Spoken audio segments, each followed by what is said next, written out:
하나님 말씀은 누가복음 2장 21절에서 35절입니다. 한 절씩 교독하고 마지막 절을 함께 읽겠습니다. 할례할 8일이 되매 그 이름을 예수라 하니 곧 잉태하기 전에 천사가 일컬은 바로라.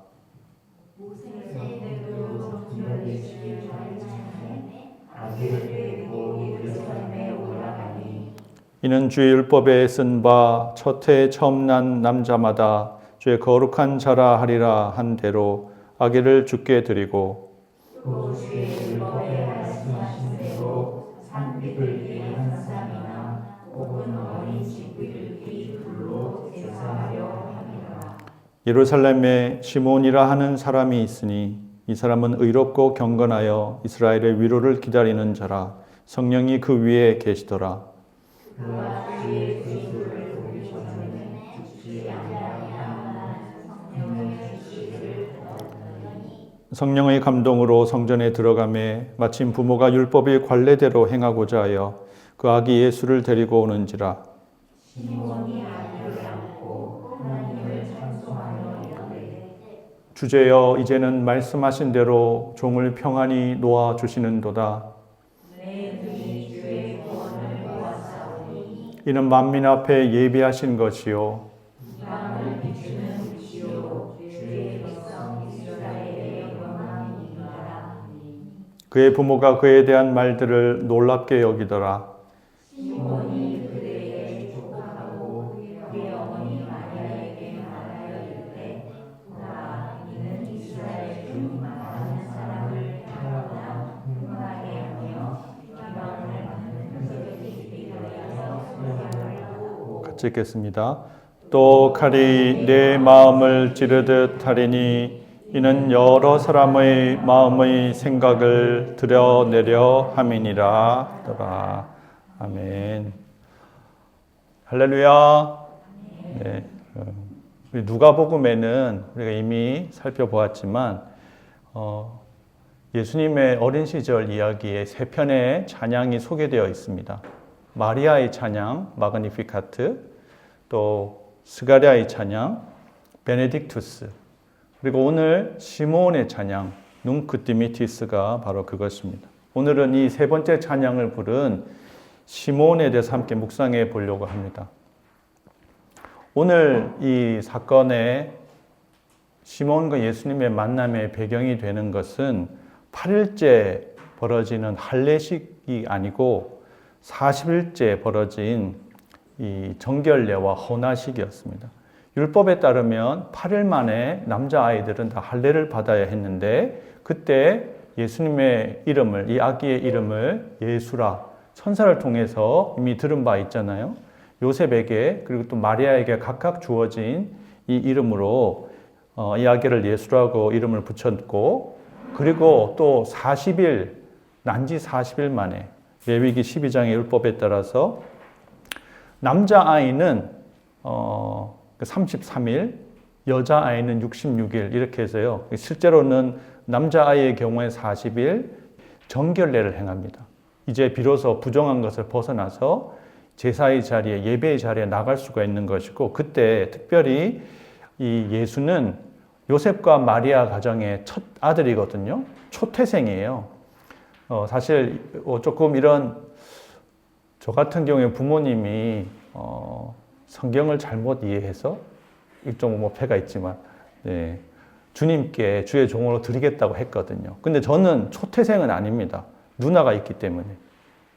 초태생은 첫 번째 낳는데 남자아이인 경우죠.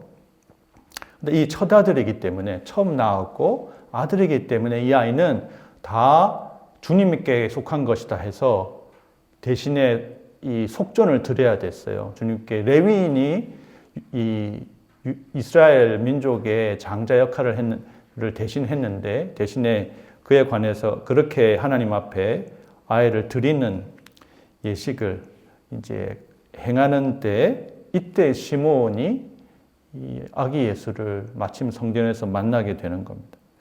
우리가 이 사건을 통해서 하나님의 역사에 동참하는 사명자의 삶은 어떤 것인지 한번 생각해 보았으면 합니다. 첫 번째로 사명자는 성령을 따라 주의 구원을 기다립니다. 기다립니다. 오늘 25절에 보면 시므온을 묘사할 때 이 사람은 의롭고 경건하여 이스라엘의 위로를 기다리는 자라 이렇게 묘사가 되어 있죠. 의롭고 경건하다는 표현은 이미 사가랴와 엘리사벳에게도 의인이라고 표현하고 있고 또 예수님의 법적인 아버지인 요셉도 의로운 사람이라고 표현되어 있죠. 이 여기서 말하는 의 디카이오스네는 하나님과 바른 관계를 맺고 있다는 뜻입니다. 그런데 이 시므온을 묘사할 때 이스라엘의 위로를 기다리는 자다 이렇게 말하고 있습니다. 그 당시에 이스라엘이 어떤 상황인가요? 로마의 식민지화에 있었죠. 이거보다 예수님 나시기 한 150년 전에 마띠아 이 반란을 통해서 일시적으로 유다 왕국이 재건되기는 했지만 그 로마의 식민지로 이렇게 다시 전락해 버리게 되죠. 그래서 오랜 동안 이 이사야 예언, 이사야 40장에 보면 이렇게 말하거든요. 너희 하나님이 이르시되 너희는 위로하라, 내 백성을 위로하라. 너희는 예루살렘의 마음에 닿도록 말하며 그것에 외치라. 그 노역의 때가 끝났고 죄악이 사함을 받았느니라. 그 모든 죄로 말미암아 여호와의 손에서 벌을 배나 받았느니라 할지니라. 하나님이 이사야 선지자를 통해서 백성을 위로하라. 포로로 끌려간 상태에 주어진 말씀이거든요. 근데 이것은 그것만 끝난 게 아니라 지금 로마 제국의 식민지 하에 있는 이런 상황 속에서 또한 주신 말씀이고 이 약속을 믿는 사람들이 있었다는 거예요. 메시아가 오시면 이스라엘을 위로하고 회복시키고 구원할 역사가 하나님의 역사가 나타날 것이다. 이것을 믿는 경건한 많은 사람들이 있었는데 그 중에 한 사람이 바로 시므온이었다는 겁니다. 시므온의 삶은 기다림으로 규정될 수 있는 삶입니다. 여러분 뭔가를 기다려 보셨나요? 뭔가 언제 정도 길이 열릴까? 우리가 회사에서 어떤 프로젝트를 위해서 애를 쓰는데 이렇게도 해보고 저렇게도 해보고 결과가 나오기를 노심초사 기다리잖아요. 학생은 또 공부하면서 성적이 원하는 대로 나오기를 바랄 수도 있을 테고 또 결혼 생활에 있어서 좀 관계가 어떻게 회복될 수 있을까 이렇게도 노력해보고 저렇게도 노력해보고 해도 소용없어. 역시 안 되나 봐. 포기하고 살아가는 시간들이 많은 게 우리의 모습이죠. 그런데 시몬의 삶을 통해서 오늘 주님은 우리에게 우리가 때로는 내가 지금 헛살고 있는 것 같아. 내 삶의 시간들이 의미가 없어. 이렇게 보내고 있는 우리들에게 그렇지 않다고 우리에게 말씀해 주십니다. 우리에게는 사명이 있거든요. 생명이 있다는 건 우리에게 감당해야 될 사명이 있기 때문이라는 거예요. 저와 여러분이 이 땅에 하나님이 보내신 태어나게 하신 목적이 있어요. 그 목적이 무엇인지 그 목적은 하나님 보실 때 내가 이것을 위해서 이 땅에 왔구나. 이 순간을 위해서 내가 지금까지 살았구나 하는 그 뭔가 극적이고 인생의 절정이 될 만한 순간이 있다는 거예요. 근데 그것이 결코 우리가 세상에서 출세한다든지 성공한다든지 큰 돈을 번다든지 이런 모습으로 나타나지는 않습니다. 영적인 의미에서는 하나님이 우리를 통해서 이루실 하나님의 역사의 순간에 우리가 그 자리에 있고 그때 우리가 사용되는 거죠.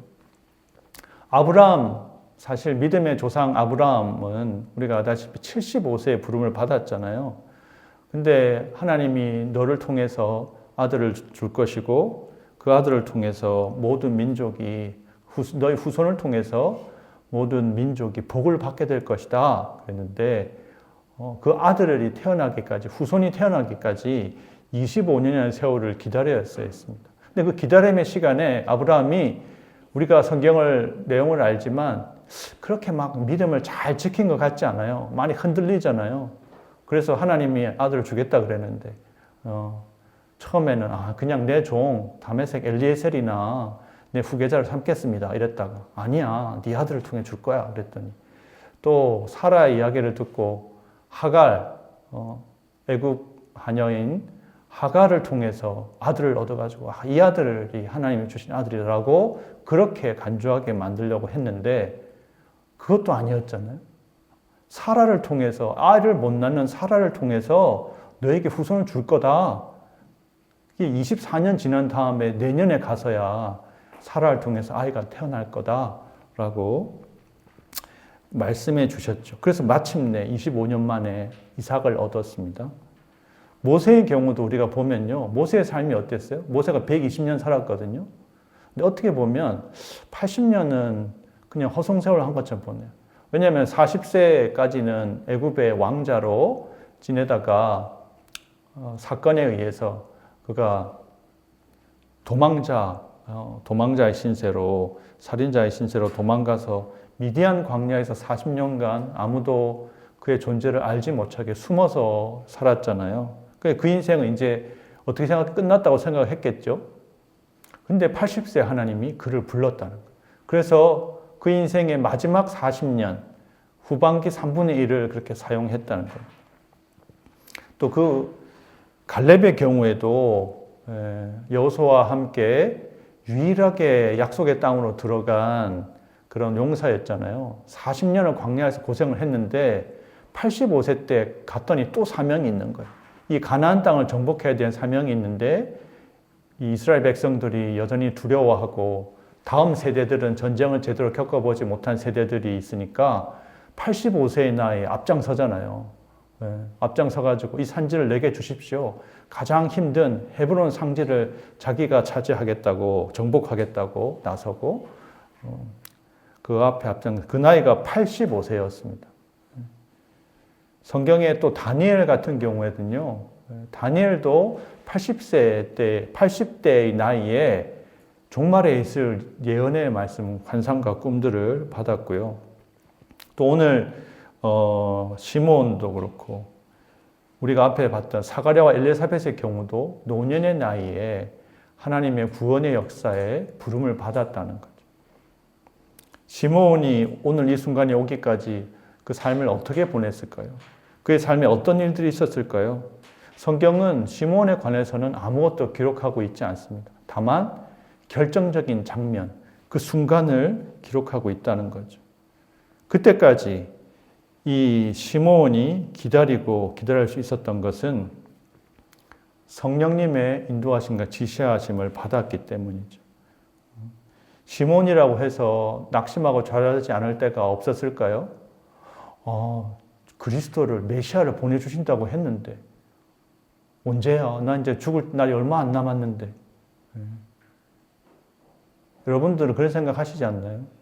충분히 그런 유혹을 받을 만한 이제 중년의 나이가 지났는데 별로 이룬 게 없으면 저는 그런 유혹을 잘 받거든요.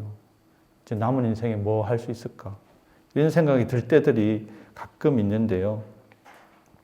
근데 시므온은 성령님의 인도하심을 따라서 우리가 아까 이사야 40장 말씀에 내 백성을 위로하라 했잖아요. 근데 40장의 그 마지막 결론부 말씀이 이겁니다. 소년이라도 피곤하며 곤비하며 장정이라도 넘어지며 쓰러지되 오직 여호와를 앙망하는 자는 새 힘을 얻으리니 독수리가 날개치며 올라감 같을 것이요 다른 박질하여도 곤비하지 아니하겠고 걸어가도 피곤하지 아니하리로다. 주님을 기다리시기 바랍니다. 주님을 바라보시기 바랍니다. 네, 인생이 낙심이 되고 인생의 의미를 찾지 못할 때 주님을 바라보십시오. 시므온은 끊임없이 그것을 반복했을 겁니다. 그럴 때 왜냐하면 성령이 보증이 되셔서 그와 함께 하셨거든요. 시므온이 이런 기다림의 세월을 평생 살 수 있었던 것은 하나님의 위로를, 구원을 바랄 수 있었던 것은 바로 성령께서 그와 함께 하셨기 때문입니다. 누가 함께 하셨다고요? 성령께서 함께 하셨어요. 오늘 이 말씀에 보면 25절, 26절, 27절에 각 절마다 반복되는 단어가 바로 성령입니다. 성령이 그 위에 계시더라. 성령의 지시를 받았더니 성령의 감동으로 성전에 들어가매 성령님이 그 위에 계셨다는 거예요. 구약시대에는 성령이 하나님의 특별한 역할을 맡은 자들 위에 머물렀어요. 기름 부음 받은 세 직분이 있는데 왕, 제사장, 선지자죠. 근데 그들 위에 성령이 머무는 사울왕 같은 경우에도 성령이 그에게 임하여서 왕의 역할을 할 수 있었거든요. 근데 성령이 떠나고 악령이 임하니까 그의 삶이 정말 비참해졌습니다.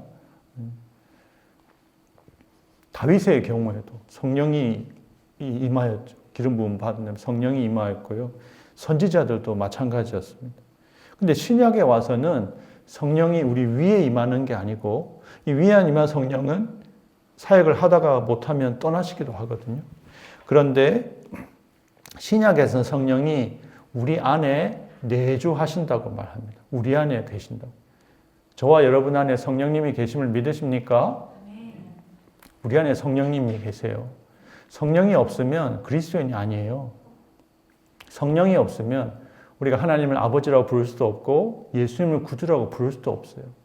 우리가 죄도 짓고 자꾸 넘어지고 부족하지만 우리의 안에 거룩한 하나님의 영이 있기 때문에 그 생명이 있기 때문에 우리를 통하여서 하나님의 역사들이 나타난다는 거죠. 성령님이 임재하셨고요. 성령의 지시를 받았대요. 네가 그리스도를 보기까지 메시아를 보기까지 죽지 않을 거다. 시므온은 성령과 교통하는 삶을 살았습니다. 성령님이 여러분에게 말씀하시나요? 오늘 교회 가야 된다. 예배 드려야지 말씀하셨죠? 네. 예배 드릴 때도 열심히 찬양해야지 그런 말씀 하시죠? 네. 성경에 보면 성령의 지시가 아주 명시적으로 드러난 사건들이 있습니다. 안디옥 교회 최초의 이방인 교회인데 거기엔 5명의 지도자가 있었어요. 근데 그 중에 바나바와 사울, 바나바가 제일 고참이라면 시니어 패스터인 셈이죠. 담임 목사라면 이제 사울은 이제 전도사처럼 신참 사역자처럼 그런데 이렇게 보면 주를 섬겨 금식할 때 성령께서 이루셔서 내가 불러 시키는 일을 위해서 바나바와 사울을 따로 세우라라고 말씀하십니다. 그래서 그 지도자들이 교회가 함께 금식하며 기도해서 이 두 사람을 따로 파송을 보내는 거예요. 전도팀으로 파송을 보내게 되죠. 그리고 이 1차 전도 여행은 바나바와 사울이 같이 떠나는데 2차 전도 여행은 이제 약간 불미스러운 일로 인해서 팀이 둘로 나누어지게 되죠. 바울은 이제 이름이 바울로 바뀌는데 신라를 데리고 이제 처음에는 아시아에서 소아시아에서 말씀을 전하는데요. 이 성령께서 이렇게 성령께서 아시아에서 말씀을 전하지 못하게 하셨다. 그래서 그가 그러면 부르기아와 갈라디아 땅으로 가서 무시아 앞에 비두니아로 가고자 했었는데 또 예수의 영이 허락하지 아니하였다라고 말씀합니다. 성령께서 어떻게 지시하셨을까요? 보통 우리가 짐작해 볼 수 있는 것은 성령께서 우리 안에 내적인 확신으로 귀에 들리는 소리는 아니지만 내 안에 내적인 소리로 말씀하실 수 있죠. 혹은 객관적으로 누군가 하나님의 영을 받은 사람이 예언할 수 있습니다. 나중에 바울이 예루살렘으로 갈 때 이렇게 얽매일 거다, 체포당할 거다라고 예언을 듣기도 했죠. 혹은 섭리적인 앞에 장애와 장벽이 있을 수 있습니다. 뭐 하려고 하는데 계속 뭐 길이 막혔다든지 뭔가 잘 안 됐다든지 이럴 가능성도 있죠. 우리가 정확하게는 알 수 없지만 분명한 것은 하나님의 사명자는 성령님과 교통하면서 살아가고 역할을 감당한다는 거예요. 이거는 참 중요한 일이고 우리에게 훈련이 많이 필요한 일입니다. 우리가 그리스도인으로 사명자로 살아가기 위해서는 성령님과 교통하는 삶을 살아야 돼요. 뭔가 결정할 때 주님께 여쭤봐야 된다는 거예요. 주님 어떻게 할까요? 인도해 주십시오. 이런 습관이 있었기 때문에 시므온은 결정적인 순간을 놓치지 않을 수 있었다는 거예요. 성령의 감동으로 성전에 들어가면 그 타이밍을 생각해 보세요. 예수님의 부모인 요셉과 마리아가 성전에 왔을 때 그때 거기에 딱 만났기 때문에 시므온이 아기 예수를 품에 안아볼 수 있었잖아요. 타이밍은 따라해 주세요. 타이밍은 하나님의 것이다. 타이밍이 진짜 중요합니다. 인생에 타이밍이 맞아야 일이 이루어지거든요. 근데 그건 정말 하나님께 달려 있어요. 하나님의 놀라운 방법으로 우연처럼 보이지만 하나님의 섭리 가운데 하나님이 우리에게 놀라운 인도하심을 허락하시길 구합니다. 그래서 우리는요, 늘 성령님을 따라 살려고 노력해야 돼요. 우리가 성령으로 살면, 성령을 받아서 구원받았으면 성령으로 행해야 된다. 성령으로 행한다는 말이 성령님과 함께 걸어간다는 거예요. 동행하는 걸 말합니다. 성령님과 동행하기 위해선 성령님을 의식해야 되고요. 성령님을 존중해. 우리가 같이 길 갈 때 남편과 아내가 사이가 좋은지 안 좋은지 어떻게 알 수 있어요? 네, 같이 나란히 걸어가고 손잡고 걸어가면 사이가 좋은 건데요.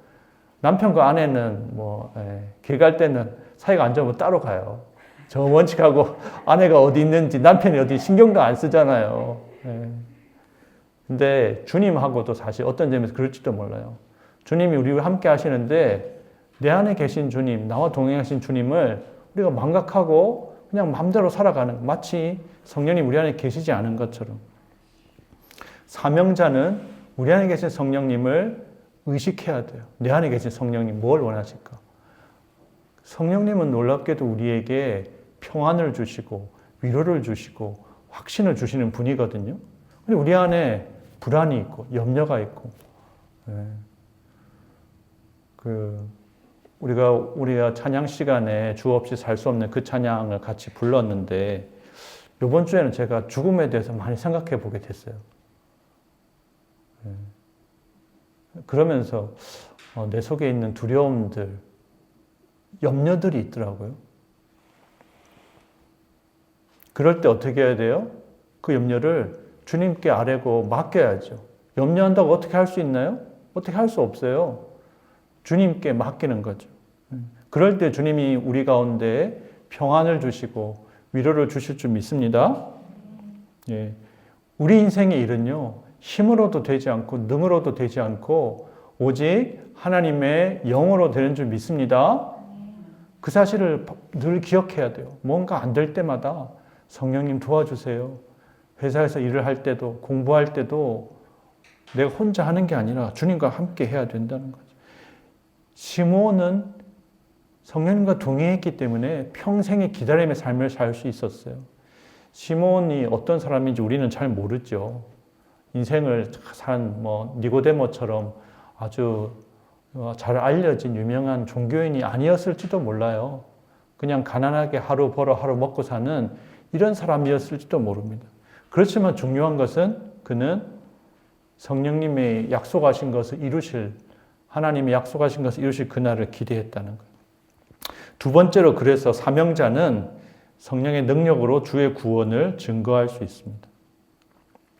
시몬은 아기 예수를 알아봤어요. 어떻게 알아봤을까요? 성전에 헌화식을 위해서 또 여러 가지 일을 위해서 온 아이들이 예수님만 있었을 게 아닐 거 아니에요. 많은 사람들이 있는데 그 중에 어떻게 예수님을 알아보았을까? 평생 기다렸으니까. 메시아가 오실 것을 기다렸으니까. 제가 이전에도 말씀드렸지만 누가복음 15장의 탕자의 비유에서 집 나간 둘째 아들이 멀리서 돌아올 때 그 아버지가, 늙은 아버지가 알아보고 달려갔다는 거예요. 늘 기다려봤으니까. 아들이 언제 올까 노심초사 기다렸으니까 늙은 아버지 노안의 특징이 가까운 것도 잘 안 보이고요. 멀리 있는 것도 이제 잘 안 보이게 되거든요. 알아보았다는 거예요. 마음의 소망이 우리에게 보는 눈을 열어줍니다. 아기 예수를 보며 그는 바로 이 아기가 주님의 구원이라는 사실을 알았어요. 예수님의 이름의 뜻이 뭐죠? 예수님의 이름의 뜻은 야훼는 구원이시다. 야훼께서 구원하신다. 원래 예수는 예수와 여호수아의 축약어거든요. 그 뜻이, 여호수아라는 말의 뜻이 야훼께서 구원하신다. 그 뜻이라는 거예요. 어쩌면은 거기서 이 아이를 헌화식을 할 때 이름을 부르는 걸 들으면서 예수란 이름? 여호와께서 구원하신다고? 이렇게 알았을지도 모르죠. 중요한 건 이 아기 예수를 가서 품에 안아봤다는 거예요. 여러분들 갓난아기 어린아이를 다른 사람의 아이를 좀 안아보겠다고 안아보신 적 있어요? 저는 그게 잘 안 되더라고요. 예전에 교회에 있을 때 갓난아기 태어났는데 안아보라고 줄 때까지 기다렸는데 안 주더라고요. 그래서 그냥 지났어요. 좀 아쉽더라고요, 그거는. 시몬은 용기를 냈어요. 사실 그게 어떻게 보면 조금 무례한 일. 요즘 같으면 그럴 수 있잖아요. 부모가 있는데 자기가 막 가족도 아닌데 이렇게 하는 건 외간 사람이. 제가 그림을 하나 준비해 왔거든요. 그림에 한번 표정이 보이시나요? 그림이 멋진, 이건 네덜란드 화가 아르트 데 헬더라는 분이 그린 18세기 초에 그린 그림이라는데요. 그 표정이 정말 기가 막혀요. 자세히 보면요. 눈에 눈물이 그렁그렁한 것까지 묘사가 돼 있어요. 내가 이 나이까지 살아있는 것은 바로 이 순간을 위해서다.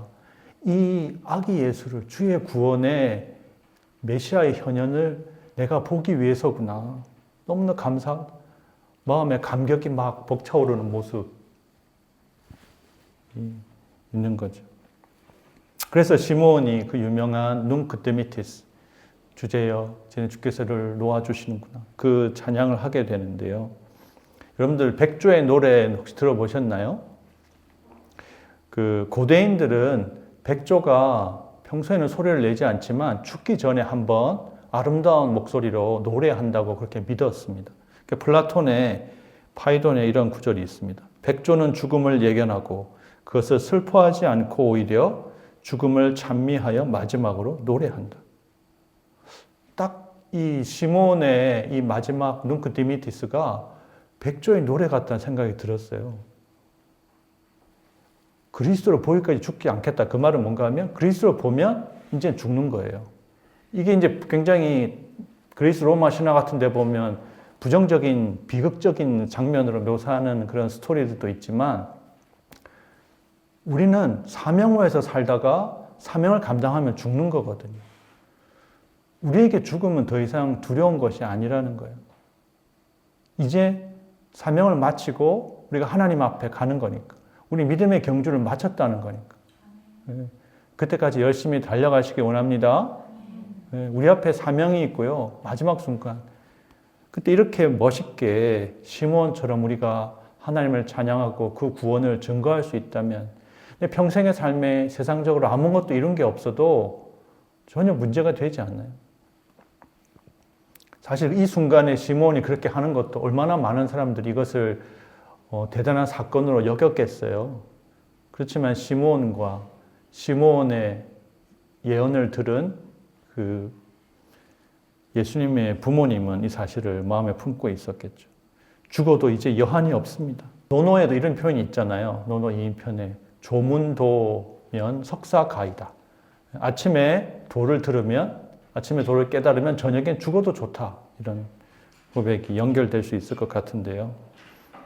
주의 구원, 만민을 위한 구원이 그때까지 이스라엘 사람들은 메시아가 와서 자기 민족을 구원해 주는 데만 초점을 맞췄는데 그런데 성령께서 시몬에게 주신 이 예언 찬양의 내용은 이것이 만민 앞에 예배한 것이다. 이스라엘 민족만을 위한 메시아가 아니고 온 민족의 온 모든 만민의 구원이고 이방을 비추는 빛이고 이것이 이스라엘의 영광이라는 거죠. 여기서 선교와 구원의 질평이 펼쳐지는 것을 볼 수가 있어요. 우리가 저와 여러분이 구원을 받았잖아요. 근데 우리가 구원받은 것의 영광은 우리를 통해서 또 누군가가 구원받을 때 그 영광이 드러나는 거거든요. 저와 여러분을 통해서 이러한 선교적인 복음 전도적인 영광이 드러나기를 축원합니다. 동해교회 가운데 이 일이 일어나기를 위해서 우리가 기도해야 될 줄 압니다. 결국은 예수님을 발견하고 예수님을 우리의 삶에 모셔드리고 그 예수님을 증거하는 것이 우리의 삶의 궁극적인 목적이라는 것. 우리가 세상에서 뭘 성취하고 뭐 학위를 따고 돈을 벌고 하는 거는요, 목적이 아니라 수단이라는 사실을 기억하시면 좋겠어요. 그걸 통해서 뭐 어떻게 할 건데? 주의 구원을 증거하고 드러내는 일이 우리의 사명이라는 사실을 기억하시면 좋겠습니다. 주의 구원은 그래서 우리의 관점이요, 관점 자체가, 생각 자체가 달라져야 돼요. 어떻게 하면 예수 그리스도가 우리의 삶에 나타날 것인가, 드러날 것인가, 우리의 삶의 만남들을 통해서, 일들을 통해서 주님이 증거될 수 있을까, 거기에 고민을 가져야 된다는 것. 주의 구원의 복음을 증거하는 그런 아름다운 장면이 여러분의 삶에 펼쳐지기를 축복합니다. 세 번째로 사명자는 또 성령 안에서 축복하며 또 예언합니다. 34절, 35절에 보면 시므온의 축복이 나와요. 축복에 대해서는 뭐 자세하게 말이 없습니다. 그냥 시므온이 그들에게 축복하고 이렇게 짧게 되어 있습니다. 축복이란 말의 뜻이 뭐예요? 좋게 말하는 겁니다. 축복하는 거. 우리 더 현대적인 언어로 말하면 칭찬해주고 격려해주는 거라고 우리가 그렇게 이해할 수 있겠죠. 앞으로 잘 될 거야. 대단한 일이 있을 거야. 서로 간에 열심히 축복해 주시길 축원합니다.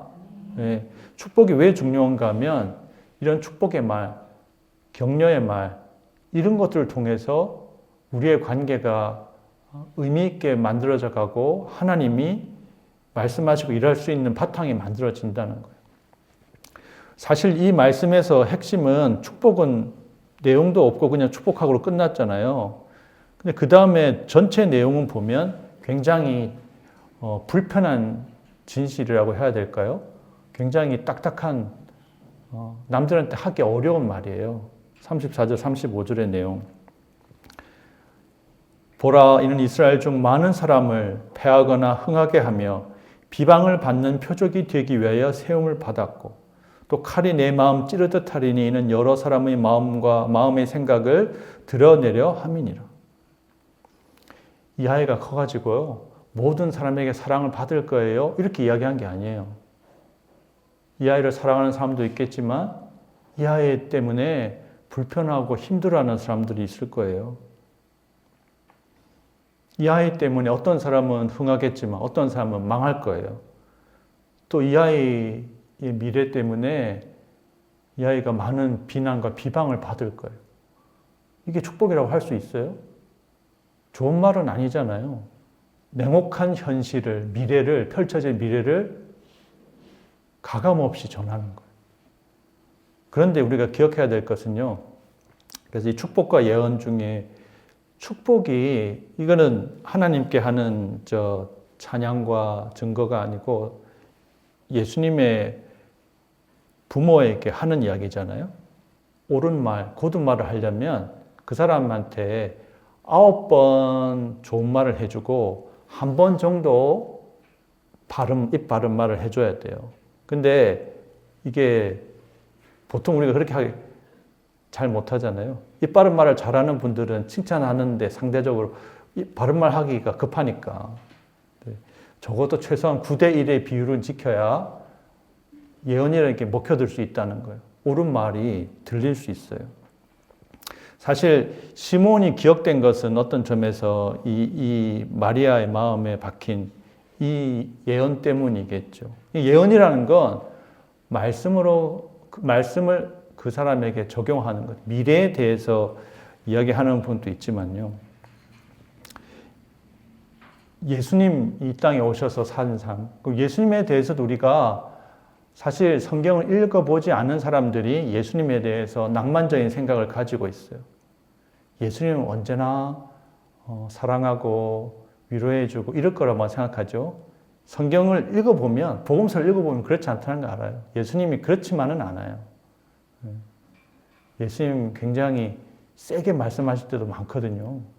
그런데 그것은 우리 안에 있는 죄를 제거하고 걸러내기 위해서, 우리를 연단하기 위해서 근본적으로 사랑이 전제가 된 거죠. 우리를 위해서 주님이 목숨을 주셨으니까. 그렇기 때문에 우리한테 이야기할 수 있는 거예요. 우리가 자랄 때 우리한테 가장 싫은 이야기를 할 수 있는 사람이 누구예요? 어떤 점에서 부모잖아요. 부모는 자식을 위해서 가장 많은 것을 줄 수 있기 때문에 그럴 수 있는 거죠. 그렇더라도 부모가 늘 자식한테 이빠른 말만 하면은 자식이 받아들이지 않잖아요. 에베소서에 보면 오직 사랑 안에서 참된 것을 하여 범사에 그에게까지 자랄지라. 그는 머리니 곧 그리스도라 하고 있습니다. 사랑 안에서 참된 것을 말하는 겁니다. 사랑 안에서 참된 것을. 오늘 말씀을 맺겠습니다. 사명자는 시몬의 삶을 통해서 이 순간의 장면을 통해서 우리가 알 수 있는 것은 사명자는 성령을 따라서 주의 구원을 기다리는 사명을 가지고 있습니다. 기다림도 사명입니다. 당장 대단한 일이 이루어지지 않고 그냥 기다리고 있어도요. 무의미하게 느껴질 때라도 우리는 성령을 따라 소망하며 주의 역사를 주께서 우리를 사용하시기를 주께서 우리에게 구원의 역사를 보여주시기를 기대하기를 축복합니다. 두 번째로 사명자는 성령의 능력으로 주의 구원을 증거합니다. 우리 인생의 가장 멋진 순간, 아름다운 순간, 귀한 순간은 아직 오지 않았을 겁니다. 왜냐하면 이 순간은 어떤 점에서 우리 인생의 이 성경에 적어도 우리가 살펴본 것처럼 하나님의 사명자들은 대개 다 노년에 뭔가를 하나님 앞에서 이뤄냈어요. 세상에서는 젊을 때 잘 나가고 사람들이 성공하고 그런 것들을 좋아하지만요. 그래서 우리가 이제 나이가 많아도 이것이 끝이 아니라는 것을 우리에게는 우리가 불러야 될 백조의 노래와 같은 사명이 있다는 사실을 기억하시기 바랍니다. 그리고 우리가 성령 안에서 서로 축복하며 예언하는 그래서 우리가 언젠가 이 시몬이 고백했던 것처럼 주께서 이제 저를 놓아주시는군요. 이제 죽어도 여한이 없습니다. 그렇게 아름답게 고백하는 순간을 맞이하시기를 주님의 이름으로 축복합니다. 같이 기도하겠습니다.